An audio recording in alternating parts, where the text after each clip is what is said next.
दोस्तों, शादी के बाद हर लड़की की लाइफ में कई रिश्ते जुड़ जाते हैं और इन सभी रिश्तों में नंद भाभी का रिश्ता सबसे खास माना जाता है। नंद भाभी के रिश्ते में ज्यादातर किसी न किसी वजह से लड़ाई झगड़ा होता रहता है और अगर लड़ाई झगड़ा ना भी हो तो इन दोनों की आपस में बहुत कम बनती है। दरअसल इसके पीछे मधुश्रावणी की एक कथा मिलती है, जिसकी वजह से नंद भाभी के बीच नोक झोंक के रिश्ते का आधार बताया जाता है। आइए जानते हैं इस कथा के बारे में।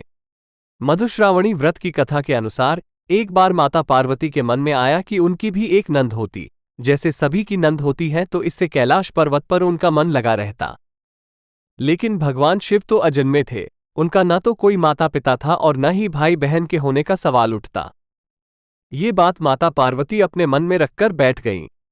लेकिन भगवान शिव तो अंतर्यामी थे, उन्होंने माता पार्वती के मन की बात जान ली और अनजान बनकर बार बार पूछते रहे कि आखिर तुम्हारे मन में चल क्या रहा है, अगर कोई समस्या है तो बताओ। बार बार भगवान शिव के पूछे जाने पर माता पार्वती ने कह दिया कि काश जैसे सबकी नंद होती है वैसे मेरी भी नंद होती तो उनके साथ हंसी मजाक करती, जिससे उनका मन भी लगा रहता। भगवान शिव ने कहा कि नंद तो तुम्हारी आ जाएगी, लेकिन क्या तुम नंद के साथ रिश्ता निभा पाओगी? कहीं अगर दोनों के बीच नहीं बनी तो क्या होगा? पार्वती जी ने कहा कि आखिर नंद से मेरी क्यों नहीं बनेगी, मैं नंद भाभी के रिश्ते को अच्छे से निभा लूंगी। फिर क्या था, भगवान शिव ने अपनी माया से एक देवी को उत्पन्न कर दिया। भगवान शिव ने जिस देवी को उत्पन्न किया वह देखने में काफी मोटी थीं और उनके पैरों में बड़ी बड़ी मोटी दरारें थीं। भगवान शिव ने कहा कि यह तुम्हारी ननद हैं और इनका नाम असावरी देवी है। पार्वती जी अपनी ननद को देखकर बहुत खुश हुईं और झटपट से अपनी ननद असावरी देवी की सेवा करने लग गईं। असावरी देवी पहले स्नान करके आईं और भोजन मांगने लगीं। तभी पार्वती जी ने भोजन परोस दिया।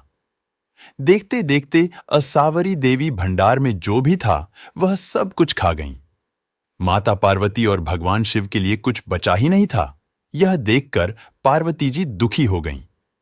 पार्वती जी ने फिर अपनी ननद को पहनने के लिए नए वस्त्र दिए तो असावरी देवी के लिए उनके वस्त्र छोटे पड़ गए, क्योंकि असावरी देवी मोटी थीं। पार्वती जी परेशान हो गईं। उनको तो ऐसी ननद चाहिए थी जिनके साथ वह हंसी मजाक कर सकें। तभी उनकी ननद असावरी देवी को मजाक सूझा और उन्होंने पार्वती जी को अपने पैरों की दरार में छुपा लिया, जिससे उनका दम घुटने लगा। भगवान शिव ने माता पार्वती के बारे में असावरी देवी से पूछा कि आखिर पार्वती कहाँ है, तो उन्होंने झूठ बोल दिया कि वह नहीं जानती कि आखिर पार्वती जी कहाँ हैं।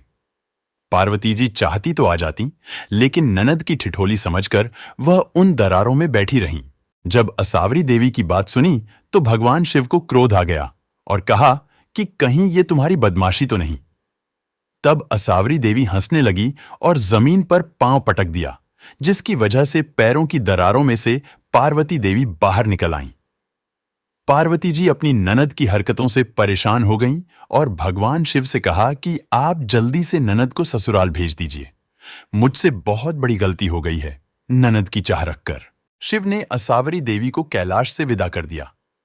भगवान शिव ने कहा कि पार्वती जी, यह तो मेरी माया थी। आप में संतुष्टि का भाव खत्म हो रहा था, जिसकी वजह से मैंने यह माया रची। लेकिन तभी से संसार में ननद भाभी का रिश्ते में नोक झोंक की परंपरा शुरू हो गई। दोस्तों, अगर वीडियो पसंद आया हो तो वीडियो को लाइक करें और चैनल को सब्सक्राइब करें। धन्यवाद।